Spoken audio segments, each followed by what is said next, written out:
اس وقت ہمارے ساتھ انجمن تاجران پاکستان کے صدر اجمل بلوچ صاحب موجود ہیں۔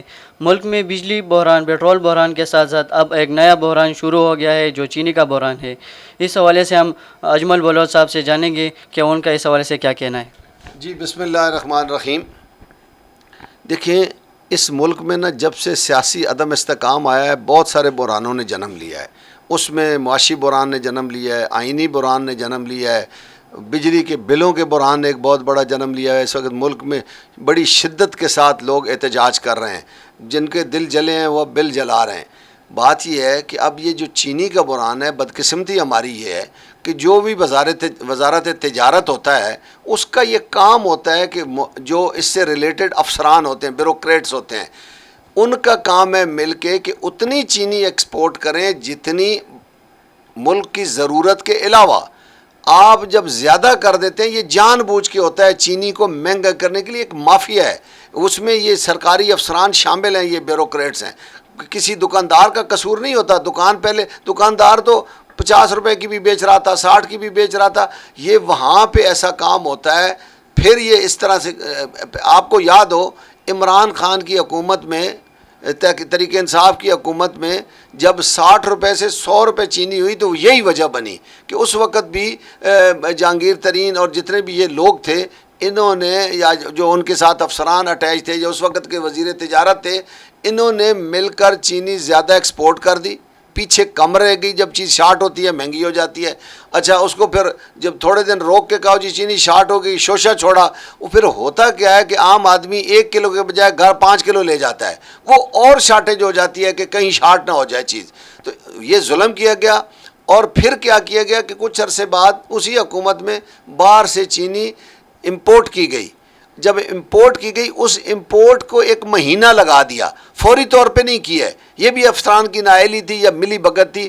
جب امپورٹ کر لی تو ایک نیا شوشہ چھوڑ دیا کہ یہ چینی باریک ہے اور یہ کم میٹھی ہے۔ او بھائی خدا کا واسطہ، ہمارے لٹریسی ریٹ ملک میں ہے نہیں ہے، لوگوں نے سمجھا واقعی جو باریک چینی ہے وہ میٹھی نہیں ہے، کہ ہماری چینی جو تھی، جو شارٹ تھی، وہ مہنگی والی وہ 100 روپے میں بکے، یہ جو سستی چینی 70 روپے میں مل رہی تھی وہ نہیں لوگوں نے خریدی، اس وجہ سے کہ مافیا نے ایک شوشہ چھوڑ دیا۔ آج بھی وہی کام ہوا ہے کہ جو بھی وزیر تجارت تھے، ان کا کام تھا وزیر اعظم صاحب سے ڈسکس کرتے، اس وقت کے جو بھی وزیر اعظم تھے ان سے ڈسکس کر کے کہ مجھے جو افسران نے لکھ کر بھیجا ہے وہ اتنی چینی ہم ایکسپورٹ کر سکتے ہیں، لیکن اس میں دیکھنا تھا کہ ملک کی ضرورت کیا تھی۔ جب ملک کی ضرورت زیادہ تھی، آپ نے چینی اس سے زیادہ ایکسپورٹ کر دی تو شارٹ ہو گئی پیچھے چینی۔ جب شارٹ ہو گئی وہ مہنگی ہو گئی۔ اس کی ذمہ داری جو اس وقت کے وزیر تجارت ہیں اور جو بیوروکریٹ تھے جو بیوروکریٹ اس کے ذمہ دار ہیں، ان سب کو سزا ملنی چاہیے، اور ان کے اثاثے چیک کر کے جتنا نقصان ہوا ہے ملک کا، ان سے لے کے اکاؤنٹ میں جمع کرائے جائیں۔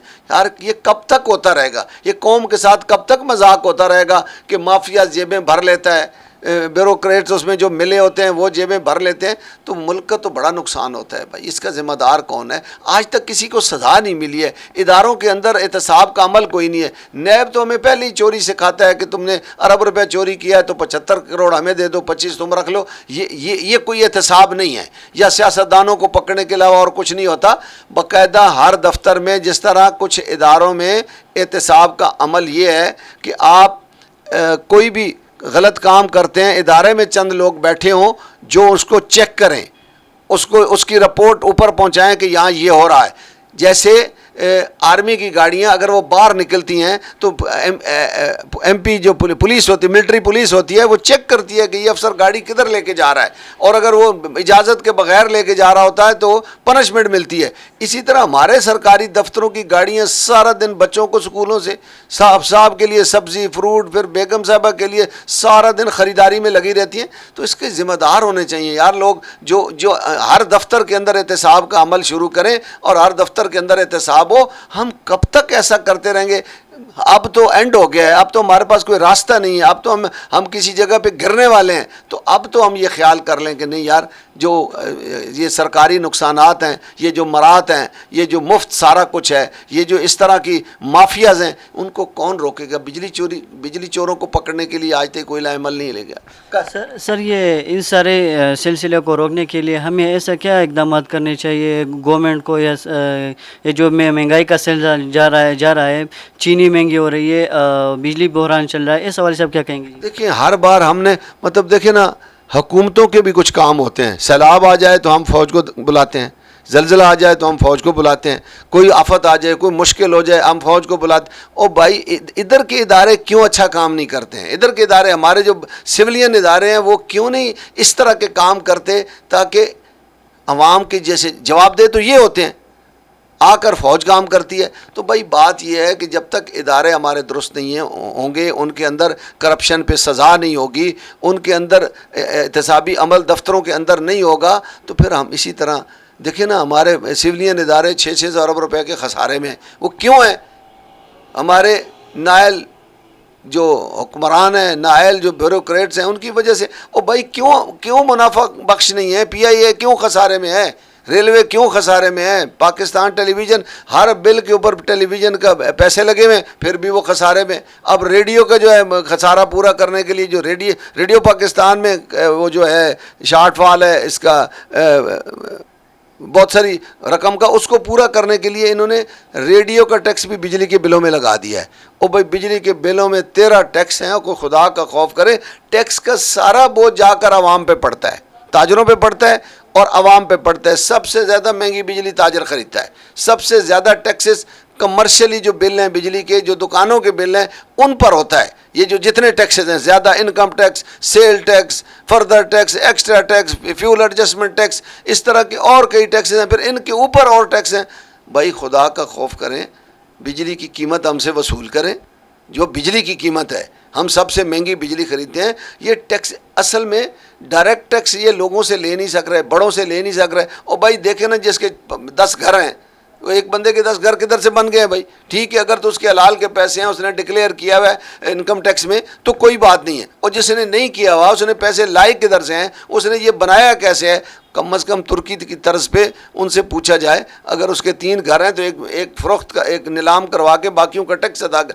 بڑے لیول پہ کوئی ٹیکس نہیں دیتا ہے. چھوٹے لوگ, غریب لوگ, عام آدمی 100 روپے کی چیز خریدے تب بھی ان کو 10-15 روپے ٹیکس دینا پڑتا ہے.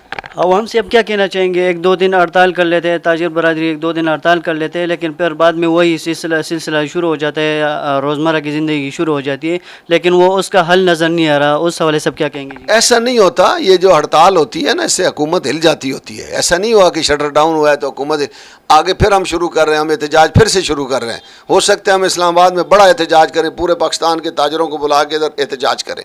بات یہ ہے کہ حکومت کو سنجیدہ, کیونکہ یہ کہتے ہیں ہم نگران ہیں, ہم صرف ایک کام کے لیے. اور بھائی نگرانی, آپ کے پاس سارے اختیارات ہیں, آپ لوگوں کے ساتھ بیٹھیں, اس کا کوئی حل نکالیں, کوئی اچھے سمجھدار لوگوں کو بٹھائیں کہ جہاں ریلیف ملتا ہے. یہ جو آپ نے 50-50 کروڑ روپے دیے ہیں سیاستدانوں کو ڈیولپمنٹ کے نام پہ, وہ واپس لیں. کون سی ڈیولپمنٹ ہونی ہے؟ وہ واپس لے کے بجلی کے بلوں میں ریلیف دیں. یہ بڑا ضروری ہے. اگر یہ بحران آ گیا, بجلی کے بل جمع نہ ہوئے, ہو سکتا ہے اس مہینے ہو جائے, اگلے مہینے میں لوگ کرا ہی نہیں سکیں, تو ایک نیا بحران جنم لے گا. یہ بحرانوں کی دلدل سے نکلنے کے لیے سیاسی استحکام لائیں تو سارے بحرانوں پہ قابو پایا جا سکتا ہے.